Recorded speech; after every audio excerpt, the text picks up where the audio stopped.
لو انا عرفت الميدل فاليو، هل ده كافي ان انا سمرايز مثلا مليون داتا بوينت؟ لا، مش كافي خالص. وتاني، ده هدف من اهداف الاستاتستكس، ان انا احاول ان انا سمرايز الداتا. المين لوحده او السنترال تندنسي مش كافي. انا عايز اطلع حاجه زي deviation. انا ازاي بفاري اراوند المين ده، بفاري اراوند التيبيكال فاليو اللي طالعه عندي دي.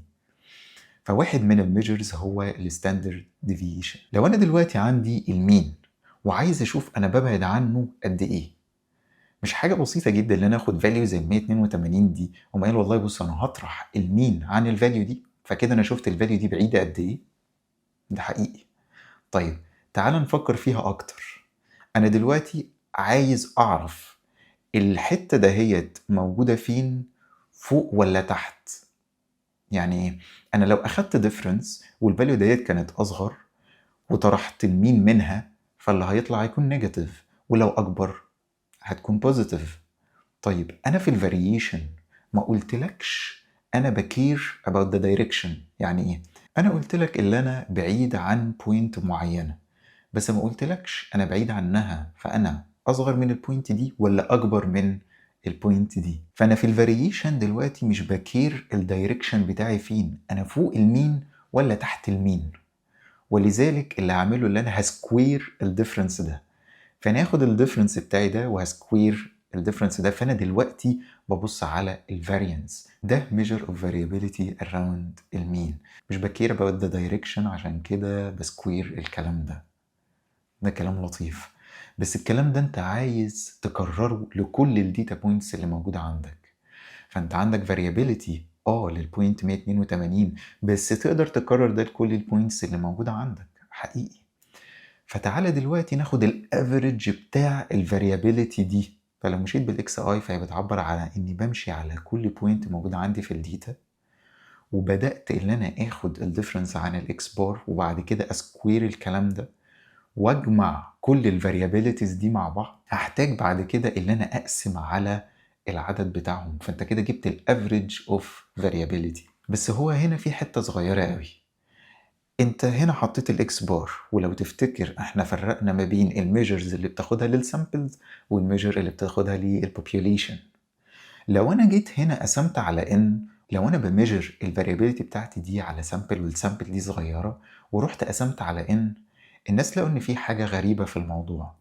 لقوا ان انا باندر استيميت الفاريابيليتي. يعني ايه؟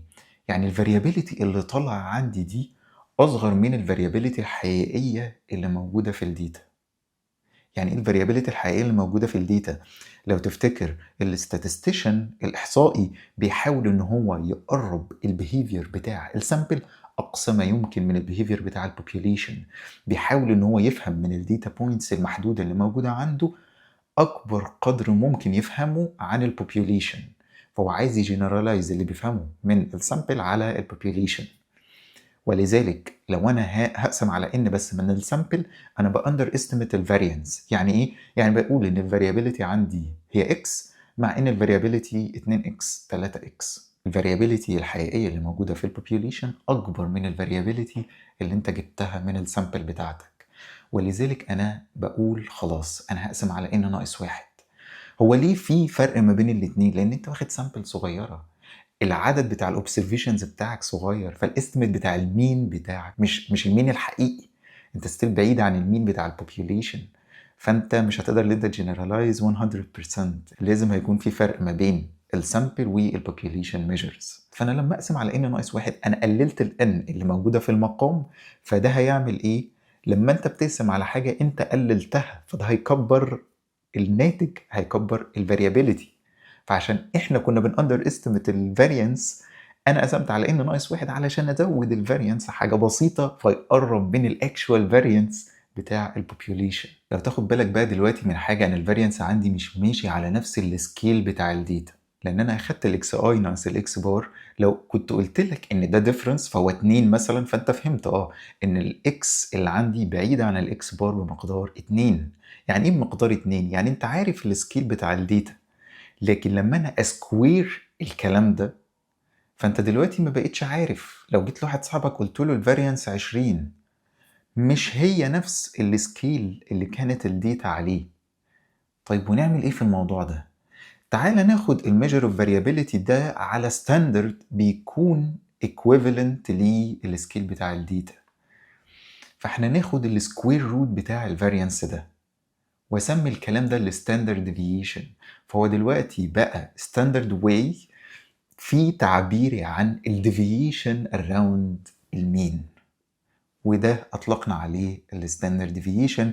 وده ميجر مهم جدا للفاريابيليتي بتاع الداتا. وطبعا الفاريانس مهم جدا برضو، لان كده الستاندرد ديفيشن جايه من الفاريانس. شكرا جدا انك كملت الحلقه للاخر. عايز اقول لك معلومه بسيطه: كل السيميليشنز او اي حاجه فيها كودينج استخدمناها في الفيديوز كلها بتترفع على جيت هاب، وده اللينك بتاعها. وحاجه دايما بحب اقولها للناس ان انت لو معاك الكود وانت فهمته كويس، فانت يعتبر معاك infinite number of examples. انت معاك كل الاكزامبلز اللي انت عاوزها. اي مثال بتقوله عايز اعمله بارقام هو اكشلي معاك، لان انت في الكود تقدر ان انت تغير، تقدر ان انت ترسم كيرفز، تقدر ان انت تعمل كل اللي نفسك فيه.